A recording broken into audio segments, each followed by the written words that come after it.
Chapter 13. The fourth planet belonged to a businessman. This man was so much occupied that he did not even raise his head at the little prince's arrival. "Good morning," the little prince said to him. "Your cigarette has gone out. 3 and 2 make 5.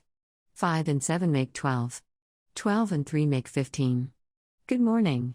15 and 7 make 20 minus 2. 20 minus 2 and 6 make 20 minus 8. I haven't time to light it again.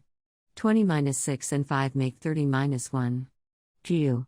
Then that makes 5 minus 100 minus and minus 1 minus million, 6 minus 100 minus 20 minus 2 minus 1,000, 7 minus 100 minus 30 minus 1. 500 million what?" asked the little prince. "Eh? Are you still there? 5 minus 100 minus and minus 1 million minus I can't stop. I have so much to do. I am concerned with matters of consequence. I don't amuse myself with balderdash. 2 and 5 make 7. 5 minus 100 minus and minus 1 million what?" repeated the little prince, who never in his life had let go of a question once he had asked it. The businessman raised his head. "During the 50-4 years that I have inhabited this planet, I have been disturbed only 3 times. The first time was 20-2 years ago, when some giddy goose fell from goodness knows where. He made the most frightful noise that resounded all over the place, and I made 4 mistakes in my addition. The second time, 11 years ago, I was disturbed by an attack of rheumatism. I don't get enough exercise. I have no time for loafing. The third time well, this is it. I was saying, then, 5 minus 100 minus and minus 1 millions minus millions of what?" The businessman suddenly realized that there was no hope of being left in peace until he answered this question. "Millions of those little objects," he said, "which one sometimes sees in the sky." "Flies? Oh, no. Little glittering objects. Bees? Oh, no. Little golden objects that set lazy men to idle dreaming.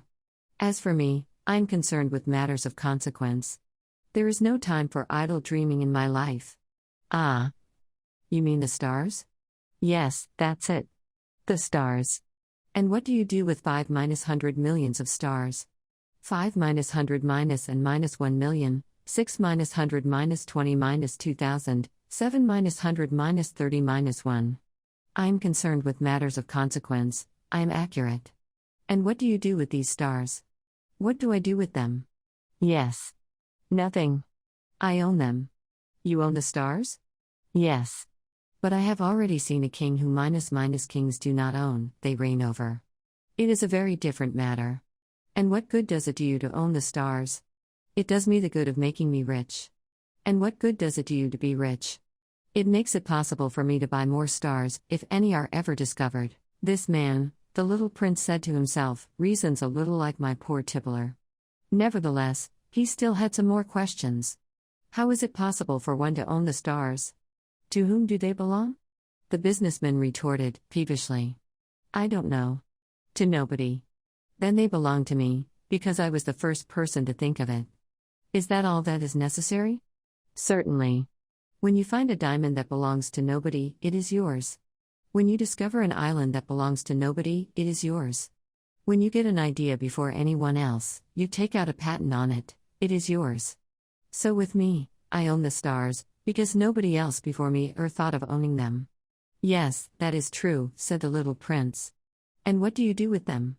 I administer them, replied the businessman. I count them and recount them. It is difficult. But I am a man who is naturally interested in matters of consequence. The little prince was still not satisfied. If I owned a silk scarf, he said, I could put it around my neck and take it away with me. If I owned a flower, I could pluck that flower and take it away with me. But you cannot pluck the stars from heaven. No. But I can put them in the bank. Whatever does that mean? That means that I write the number of my stars on a little paper. And then I put this paper in a drawer and lock it with a key. And that is all? That is enough, said the businessman. It is entertaining, thought the little prince. It is rather poetic. But it is of no great consequence. On matters of consequence, the little prince had ideas which were very different from those of the grown Minos-ops. I myself own a flower, he continued his conversation with the businessman, which I water every day.